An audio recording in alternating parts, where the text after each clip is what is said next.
among the stars. Let me see what spring is like on Jupiter and Mars. Let rain fall, let rain fall.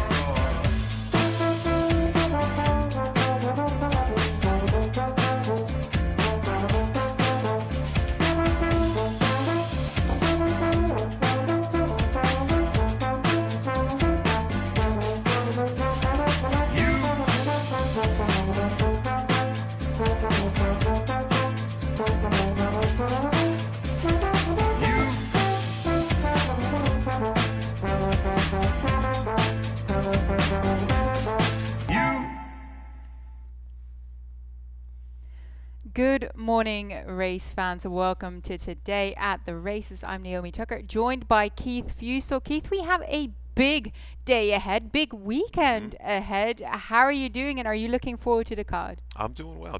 Yeah, I am looking forward to this card. At first glance, I looked, I was like, but then there's a lot of vulnerable favorites in here, I think. So I'm going to take my shot today trying to beat some of these and see if we can reap the rewards of some favorites going down. I'm hoping. That's what I'm planning on. It never really seems to turn out like that. But no, other than that, now, good day. Weather's not too bad. So, and a big weekend, just like you said, on tap.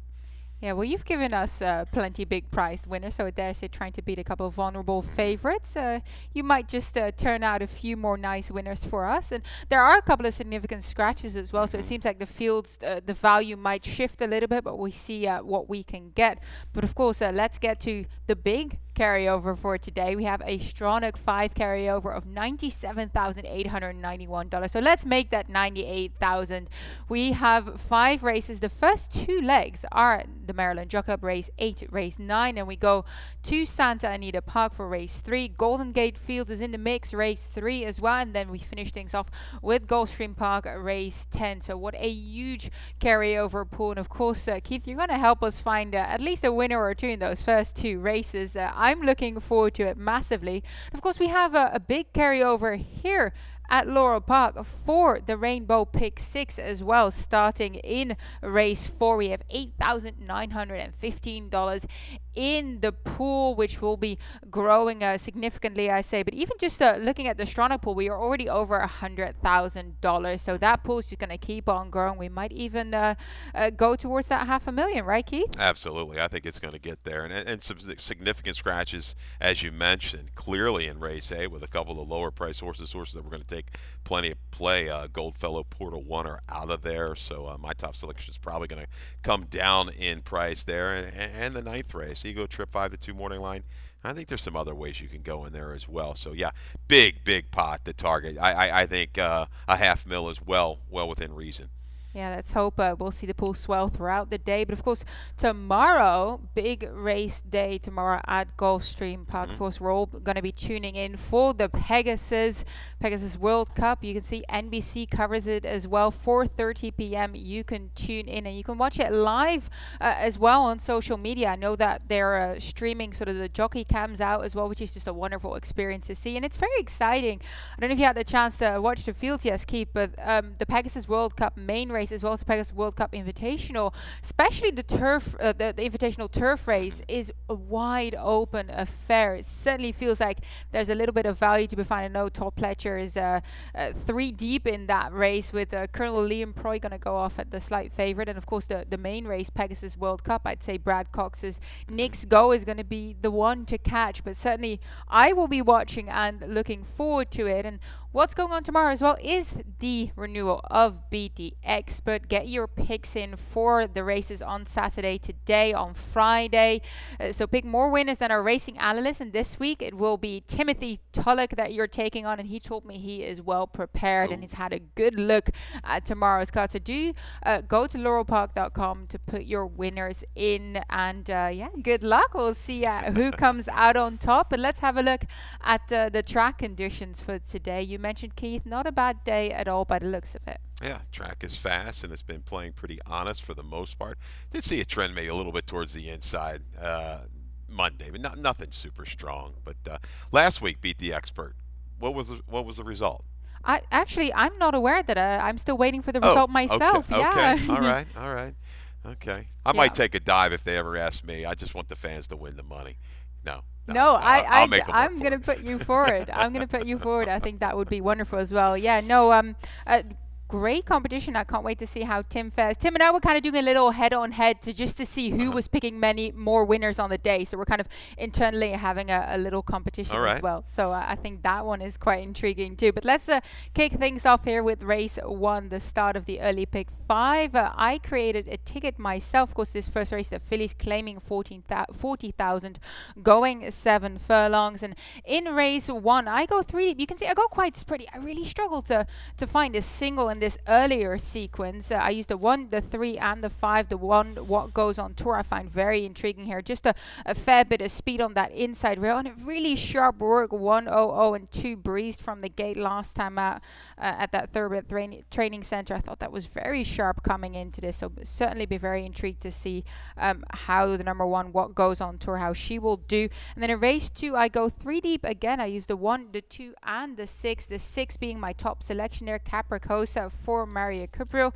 It just seems like the light has gone on for her, and I'm hoping to find a little bit of value on this 4-year-old filly. And then in race 3, I use the 2, the 5, and the 8. The 2, You Are Awesome, is my top selection here. Jerry Robb, Angel Cruise Ride, just always seems to have a little bit much left to do in the last quarter, but last time out she was on a good track. I feel like the fast track is just going to allow her to use that acceleration a little bit better. And in race 4, I used the 2 and the 7. I like the 2, Gentleman Joe. I think he's very intriguing coming in here for Hamilton Smith, but the 7 towards the outside, I think Dudley Square, Todd Pletcher as a runner here. Of course, he's going to take a fair bit of money, but comes in here in very sharp form, high buyers. And just looking at Todd Pletcher bringing horses over to Laurel Park, he's 31% winners from 52 starters, so certainly sends out a couple of horses with life chances whenever he comes down here. And then in race 5, I use the 1 and the 8. The 1, Silent Service, first time starter here from Mike Trombetta. The Dam one second out, and she was second on debut, 82 buyers. So if this colt can do anything resembling to that, he'll be doing very well. And it was a $120 purchase as a yearling, so certainly they paid a little bit for him. And then the number 8, Can't Beat the Rock, another first time starter coming in here with a good solid word tap and attracted jockey Sheldon Russell for a $54 ticket. Not as cheap as some of the other ones I've given out, but like I said, I feel like there's just a little bit of spread in these races. So I'm very curious to see how you will play today, Keith. Let's kick things off here with race number 1. Okay. We have a video here for the number 3, Italian Dressing. Of course, this is fillies claiming 40,000, going 7 furlongs. And we see her up there, her last time out sprinting here at Laurel Park, where she made that really sort of aggressive move coming in that home turn here. Yeah, she did. And this was first time Lasix, first time blinkers for the Ham Smith trainee. And, you know, this is a filly we talked about. She showed a little bit of ability early. Dropped down to the 16, ran big. Now, this was the raise up to the 25, and she did. She made that sharp run around the turn to reach contention. Then it was over kind of through the last eighth of a mile. Left lead, did not want to come off of that there, but a much improved buyer. They protect her again by moving her up in tag to the 40,000. So, yeah, I think she's a factor right back. I kind of like the home horses. We got a lot of horses coming up from TTC right down in Kentucky, the training center down there today. Look like maybe we'll have a sale for some of these horses coming up. We'll see. But I like Italian Dressing. I think she's going to get another good trip from just off the pace. Interesting to see what the speed scenario is going to be in the opener, Naomi. Maybe Blessing on her. Maybe even Mitt Mazel, I think, can go ahead and get a good position. Taking early money now, I had a note. It could be a little bit lower price off of the 7-2 morning. Just a drop here from the allowance. Faced some good horses last time. I think Mitt Mazel sits the best trip. I like the draw for her today, just off the pace. And here we go. How about this? Second time Lasix for Claudio. Little stat the last 3 years, 6 for 15, 40%, 10 for 15 in the money. I know the ROI is not great, but I think this horse could certainly find the winner's circle this afternoon. I think the real odd horse here is the 2. She's forever. Big try, big buyer number, right? 2 races back, and then just thrown to the wolves, and the stake comes back with first Lasix. What do you make of this move? I mean, I thought it was very intriguing, and hence I included her underneath because, as you mentioned, very big buyer, 2 starts back over that 7 furlong move made in 50,000 claiming level, where I thought she showed that she can be professional, kind of sit behind the pace, take over, and clear so gamely and very professionally as well. Then indeed moves into just much higher company. It just seems like she didn't get, like how sometimes these fillies can kind of throw in the towel when they're outclassed a little bit. It just seems that everyone was running past her, she couldn't go with them, and she decided that it was over and done with. So certainly intriguing going in here. I think she's drawn well. I think she's going to possibly be a bit more close to the paces, certainly more than last time out. So yeah, definitely have some question marks here. I know what you're thinking of. If are we smelling a Fisher? I'm not too sure. I think they're just trying to place her in a position that she can win. Yeah, she gets in, right? And the three-back try was pretty good. The Yellowstone girl came back to run well. It's a Brad Cox runner, ran well in a starter allowance company with like a mid-60 kind of number. You see the other third-place finisher came back to win. So, yeah, I don't know. They make the long trip, and you'd think they'd find other spots. But, just kind of like in the third race, we'll get to that with another horse in here that's shipping in and dropping. So, we'll see. That's what makes it interesting, right? That's Absolutely. why you got to step in and play. Certainly a few angles to be found here today as we move to race 2. Fillies maiden claiming 16,000, going the sprint distance of 6 furlongs. And of course, this is also the start of the early pick 4. And I know that you created a ticket for us today. Yeah, and this is the start, $24. If I play a ticket, and I probably will, I know I'm going to play this one, but if I play something a little bit more, it might get into that, 54 range, because I tell you, I'd like to add a couple horses. But here's kind of your base. We'll go spread 1, 2, 3, 6. I'm not in love with anybody here. Scratch the 7, sand in my shoes, and race number 2, 3 deep in the third. This one horse, I think, is going to draw a lot of play. Gaudy numbers, granted, Mountaineer, but you see a 68 coming out of some stakes and it jammed down to 16. I think the speed of New York 1 could be a little dangerous, but this horse better not miss the break. So I go 2, 5, 8, trying to beat the favorite in race number 3, race 4, 5, and 6. Crochelli, inside risk. I'm going to try to blow it up. Dudley Square, I'm going to go against. I don't think it's a slam dunk win for this shipper. I even think Damon's horse, 455 Rocket, could get certainly brave on the front end. And the 5th race, 1 and the 8, the 2 firsters. That's where I kind of look. These two look like they're well men. The 8 horse comes up. He puts Russell on. Scratch of the morning, one of the favorites. So Hemp was going to be a solid play in there as well. But he exits to go somewhere else. Maybe that's a tell that this horse from Kentucky is that good. But I'm going to use Trombetta as well. Yeah, I like the stance you're taking in race 4 against the horse that's most likely going to receive all the money, the top pledger shipper. So certainly very intriguing race. I did include him myself. But let's kick things off here with the number 2, Steely Band, who you have on top in this 6 furlong event. Kind of dropped off a little bit in her last couple of starts at the higher maiden level. Now getting back to that sort of 6 furlong distance. She likes to close into the pace, and we always say that if you kind of shorten them up a little bit, sometimes they can run back to them a little bit further. But just looking back, her last good race was at Delaware over this distance at this level, where she indeed closed into a decent pace. Yeah, I think she was sneaky good. Her races, for this level, a couple back, the 2 back and the 3 back, encountered some trouble, clear trouble that kind of hampered the run 2 races back when going a mile. I think the sprint is the key for her. I was hoping the 7 stayed in to apply a little bit more pressure, some speed here with Sand in My Shoes, awesome butterfly. Hopefully, Steely Band with the jock, he knows this horse, maybe get her in a position a little bit sooner. And she looks like she brings the best closing kick out of the group. So maybe, just maybe, in her 11th time, she can get over the top. Yeah, I thought she was quite intriguing myself. I used her in between, but sort of the outside horse, one of the speedsters being out, I thought that wouldn't help her as much as the other sort of overall pace scenario would have set up. I used the number 6 as well, Capricosa for Maria Capro. It just seems like the light has kind of gone on for her. She was on the speed last time out, and she kind of continued all the way. She switched strongly outwards. She kind of kept on finding. Of course, she has to find a little bit in terms of numbers, but I just feel like this is a filly that might just be on a good upward curve, whereas there's some coming in here that haven't been as good recently, might have had some stronger numbers before. So I'm trying to find a little bit of value in between. The number 1, Emperor Dora, drawn on the inside. Wondering if she's going to move forward or not. You're kind of forced to do something from that inside gate, right? Yeah, she'll have enough speed, I think, to get position in here. Will she bring as much finish as the 6? I'm not so sure. We'll see. But she comes down out of the maiden special weight ranks at Penn. Didn't run terrible last time. Out Barn, 0 for 73 last year. Looking to get on the board here. This may finally be the spot with 2 runners.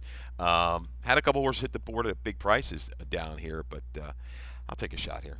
with Steely Band, but nothing to really get enthused about in race 2.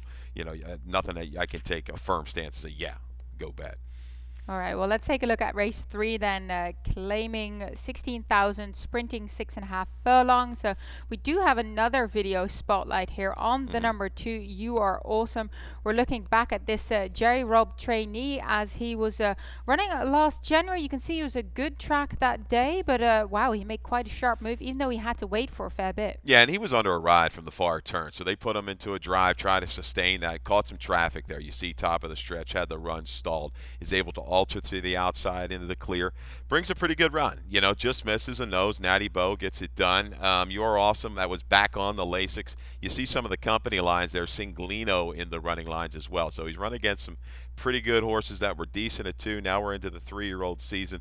You Are Awesome will run the extra 16th of a mile. I don't think hurts this horse's chances. Sometimes I think, well, a little bit more. I like horses to run shorter distance, to sharpen up the run. This horse to me looks like 6.5 is going to be just fine. But the real question mark, you don't use the horse either. Maybe I'm way off on the morning line here on the New York one. I just see those numbers and out of stakes, not a lot of true speed in the race. I think this horse is going to get play, but I basically on the jam, I'm going to take a shot. I was flip-flopping here. I was going back and forth using the New York one because she is going to show speed from that inside gate. She's shown it before. Just has a couple of below par races in her. Like her last 2 races, of course, that was at stakes level, New York bred stakes level, and we know the New York bred stakes, sort of those state bred stakes can still be very competitive up in New York. He's won against tougher at Mountaineer. Just sort of comparing it to here, does have to bring back those speed levels, so not beyond question. But I'm just wondering if we're going to see back the horse that won by 5 lengths and ran a 68 buyer, maybe just a touch bit inflated that day, not as much competition, and wondering if it's a fast turnaround, 12 days since that sort of below par race. Just wondering if he might need a little bit more time to find himself again. But that's just me thinking here. I know that you like the number 5, My Candy Biz, a fair bit. You have a stat on him as well. How about this one? Pecoraro, the last 3 years on the dirt, 4 for 9, 44%, 5 for 9 in the money. 3-year-olds, just the 3-year-old variety.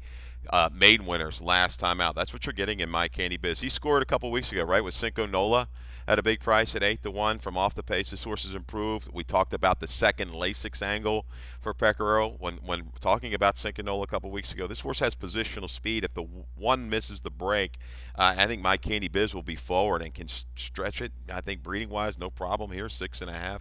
Big improvement last time. And I think if he holds form, he's a major player in the 3rd race. Yeah, and then you use the outside horse as well, the Duke of Hazzard. Good bit of speed from that outside. Of course, Claudio Gonzalez, hard to not use, and he's got a Harper's First Ride running in the Pegasus World Cup tomorrow as well. Yeah, we'll be watching Harper's First Ride. But this is a situation where you might get Claudio at a price. Numbers, last race, a little bit dull, but that was a good sealed surface. This is where you kick yourself, right? If this horse jumps in and wins at 6 or 8-1. It's tough to leave out. I think there's enough flow in here for the Duke of Hazzard to kind of make a run to be a factor late. So, I'm going to use that horse at a price. Yeah, he to me, that's kind of his running style as well, kind of come away from the pace if there's a decent pace. But if there isn't, he tends to sit a little bit close, which is kind of exactly what we like to see. But indeed, Claudio Gonzalez at a price, it doesn't happen often. Maybe we'll get one today. Race 4, nice first level allowance race over a mile and 16. Also the start of the Rainbow Pick 6. Of course, we have a good carryover here, $8,915. And Tim created a ticket for us that you can find on the Laurel Park website as well. And I'll quickly read through it here. He uses the 2, the 5, and the 7. Goes 3 deep in race 4, then 2 deep in race 5 using the 1 and the 8. Those are also my top selection. 1 side and service first time starter. The 8 Can't Beat the Rock. Another first time starter. That one attracted Sheldon Russell. And then in race 6, he uses the 4 and the 6. Also my top selection here, the 4 Imagine Winning. Claudio Gonzalez horse that is dropping. You never want to leave a Claudio Gonzalez dropper off your selection. Then the number 6 Redacted Report is definitely going to show a fair bit of speed for Mike Trombetta in there, so we like his selections on that front. And then in race 7, he uses the 2 and the 3 here, as the rest of the ticket you can certainly find on the Laurel Park website. And we'll kick things off here with race number 4. And Keith, you landed on the number 6 in this spot. Inside Risk. Charlie Marquez is back again, knows this horse so well, has won on him on multiple occasions, and of course Gary Capuano trains. I thought this was an interesting sort of step here, kind of stretching this horse back out. I was trying to look for a bit of a pedigree angle to see how that will suit him, because he's gone a mile and 16 on the all-weather before at Woodbine. That was in the Grade 3 Grey Stakes, excuse me, but kind of struggled to see that trip out a little bit. But then his half-brother, Threes Over Deuces, was also trained by the same trainer, Gary Capuano, and he stretched to a mile and 16, but he seemed to be best as well over 6.5, 7. So I wonder how this is going to play out, but love to see your angle here.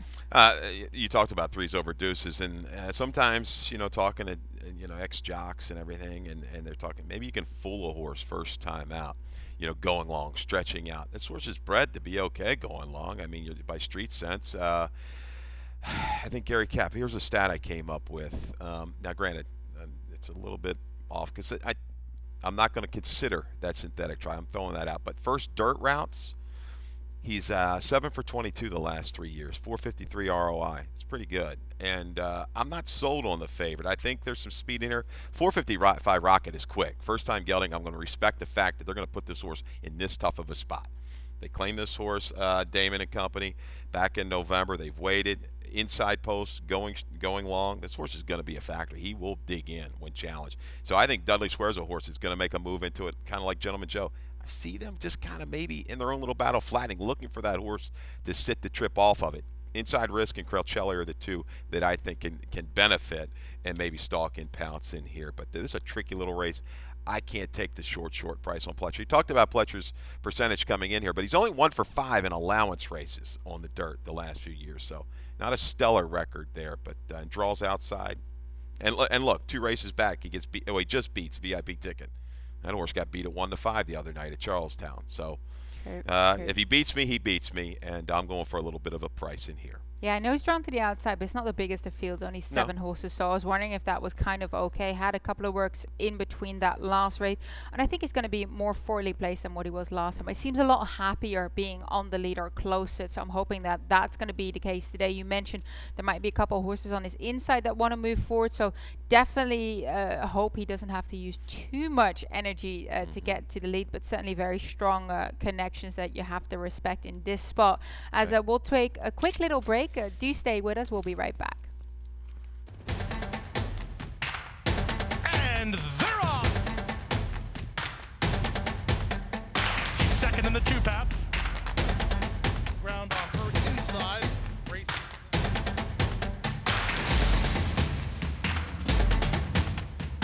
And a quarter of a mile to go, and he's 6 on top. It's last of the 12. Then roll into the backstretch. Welcome back to Today at the Races. Naomi Tucker, Keith Fusel. We are on race 5.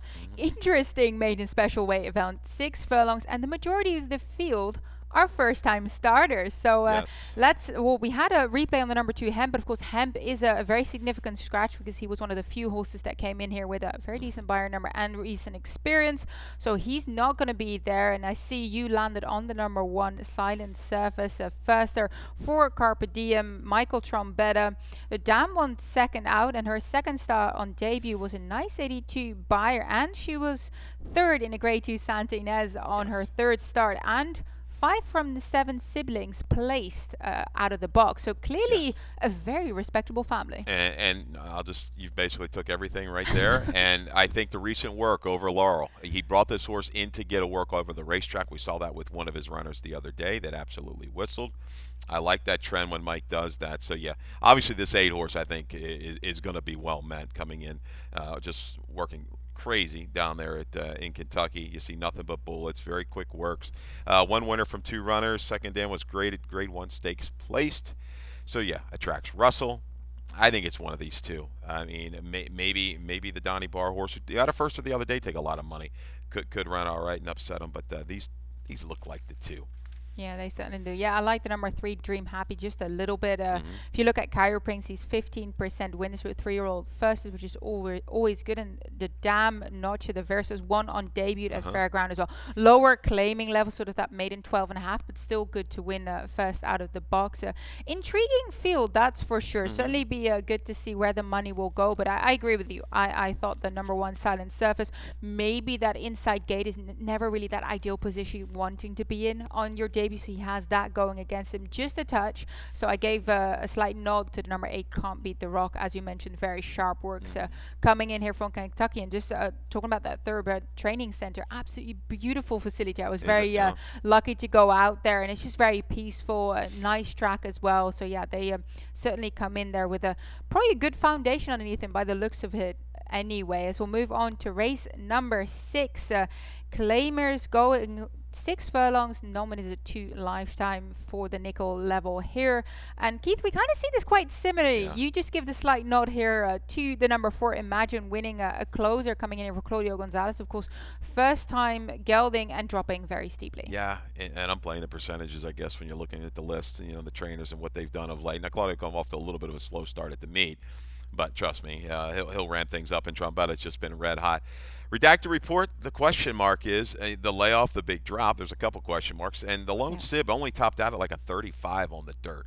But that being said, he looks like he wants to show speed in a race, looks like devoid of speed. So how far does he go? Rebecca Labar has teamed up with Mike for a win, but I don't know. I put the 4 on top, Imagine winning, just for the sake. You got a first-time gelding, recent race. And this horse did win first out, showed a little bit of positional speed after a little bit of a tough break, got into the race. I think with a clean break, Imagine winning can go ahead and stalk the leader and go on by. After that, good luck. I tossed the 9 in just for the fact that Corrales has been well of late. The last year, big year for him. And the way Blue Danube ran a couple weeks ago at a huge price off of a break, why not throw that one into the price? Yeah, I like the number 7, Nick Boom, a little bit. Just Charlie Marquez coming in here too. But the 6 redacted report, yes, he's been away for 1 year and over 7 months. So certainly a long time. But I like the sort of evenly spread work tap up at Fairhill, including a few recent gate works. Of course, Michael Trombetta, we know he prepares them quite nicely. They might not always win straight away back again, but they'll have a foundation underneath him. So I'm hoping that, as you mentioned, he's gonna try and take the lead and take them all the way. And as I just didn't see that many challenging him, so especially over the 6 furlong, I'm hoping he could take them far enough to get his nose in front.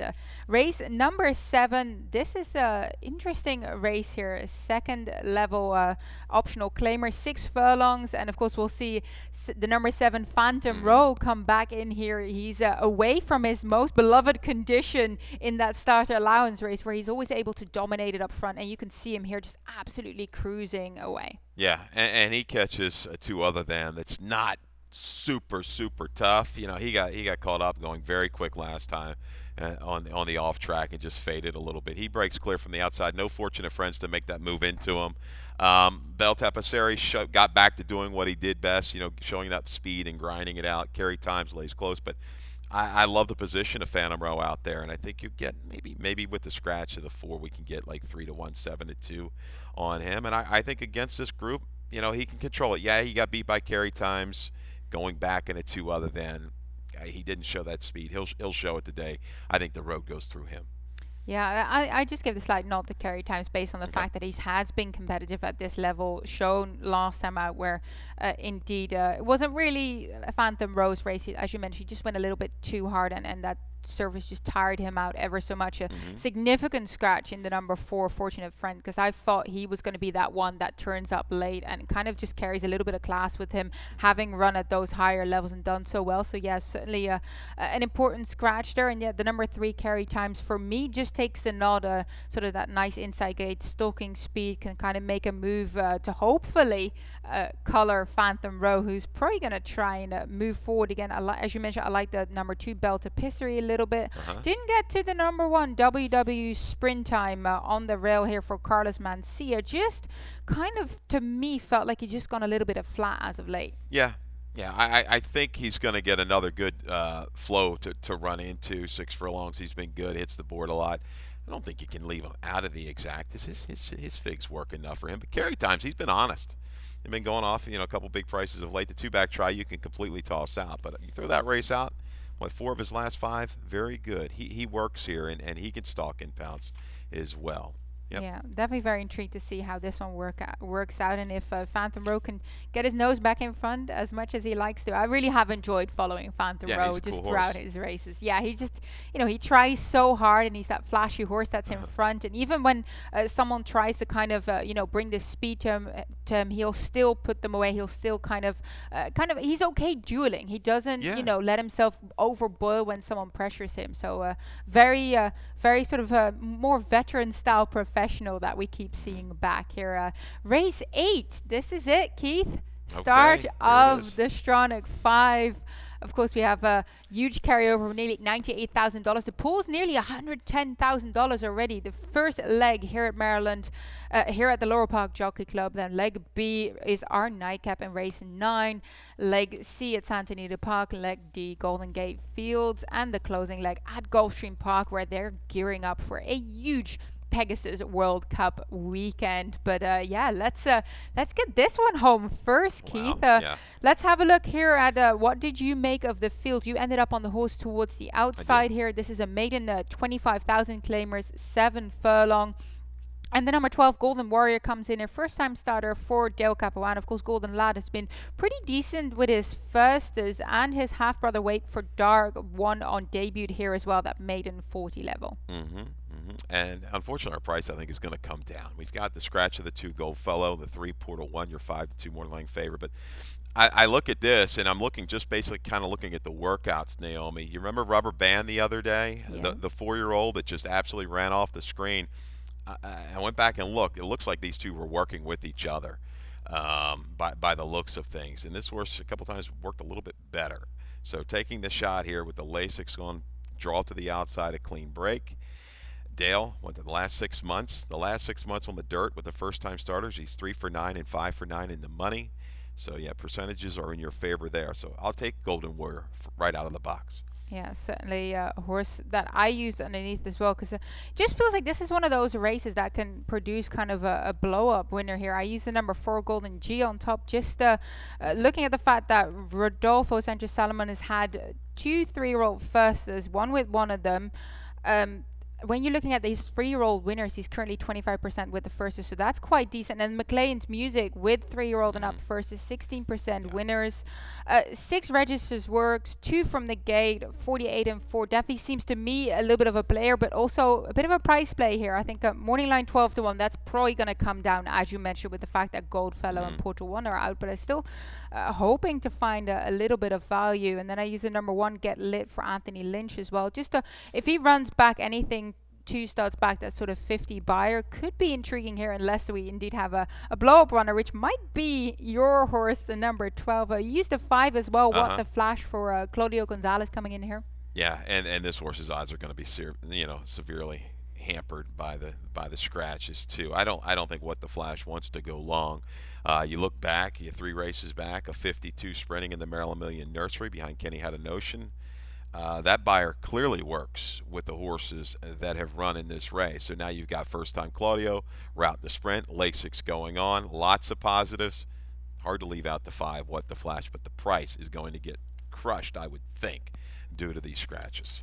Yeah, the number 9, Swing Sort of was kind of flip-flopping with that gelding as well. Definitely eligible to move forward, kind of dropping down in class, the class that he actually made his debut at. Ran that 4.5 furlongs at Charlestown. Obviously now coming back in is going to go a little bit longer again, but I look back at, of course, that second start over the muddy 6 furlongs here, 45, and that first start was kind of probably like sneaky better race, being on the speed there and kind of doing quite well. But the 10 you like a little bit too. Yeah, a runaway crown, just lace it. You see that debut maiden claimers, not a huge sample, but a high percentage and a great ROI, so why not throw that one into the mix? Swing Your Sword's okay. We had that horse in the video spotlight a couple races back. Lasic's going on. This horse positional speed. I think he's in the right spot here today. He's a player. It's a tough little race though, all things considered. I'm banking on Dale and Claudio. I'm going to key around the 5 and 12 and exactas. Use those first hole, second hole, and spread around from there. Yeah, Yep. I have to agree with you. This is a tough leg, so certainly everyone playing the Stronach 5, you want to take a good look at this race because this, especially with the majority of firsts in there, is wide open. But I love the information that you gave on the number 12 that he's been working with Rubber Band, who was such a huge first out winner, 4-year-old that just won by about a furlong. So that was certainly a good effort there as well. Finish things off with race 9, Claimers 5,000, non-winners of 3 lifetime, going a mile and 16, and you landed here on the number 3, Korzak for Jose Ramirez. JD Acosta rides. Last time out, didn't kind of have the right trip really. Just kind of, didn't turn up at all. But if you look back throughout his form, 2 starts back here on the fast mile, he certainly saw out the trip very strong. And he just kind of got colored late there. Yeah, I mean, let's start off with the morning line favorite. Ego Trip. You got Russell. You're dropping. Looks like the horse to beat to run into the speed. But I can't. A little stat here. Now, this might just come up and bite me, but 1 for 17 for less than 10,000 on the dirt the last couple years. Schumann, usually year in and out does a good job. Sometimes, that stat, and 0 for 4 on a 50% drop in that time frame. So, Ego Trip, it's hard for me to leave out of the exacta, but there's your talk about the favorite. Not to sink everything in. Korzak, yeah, we've got a lower percentage trainer, but I really did like the way he ran 2 races back. I'll toss the muddy sealed surface try. He draws inside. I don't think he needs to lead. I think Seattle Rick is going to go ahead on a dead scent. So that leaves Korzak, who made a move into very quick fractions and held quite well. I don't think the flow is going to be as demanding. He stays on at a price for me, 3,912 in the nightcap. Yeah, I'm hoping that number 9, my top selection, can kind of try and take them as far as possible. We know that Jerry Rubb does really good with those type of horses. There's a few that I've singled on in my exotic bets that came in for me. So I'm hoping that Seattle Rick can kind of come over from that outside draw and not be too wide going into that first time. But of course, we always prefer having a bit more of an inside gate over that mile and 16 distance. Interesting sequence. Yeah. I feel like a little bit more figure outable, a little bit more sort of that you can have an opinion here than the first leg of the Stronach 5, which is a very, very tough leg. But I feel like race number 9, hopefully we can find your winner with our selections here. I go 9, 6, 3, 1, and Keith, of course, 3, 9, 1, 2, and that is going to do it for us this morning. Keith, I will be back together with Tim Tulloch later on today, and of course Dave Rodman will join us with scratches and changes. Good luck.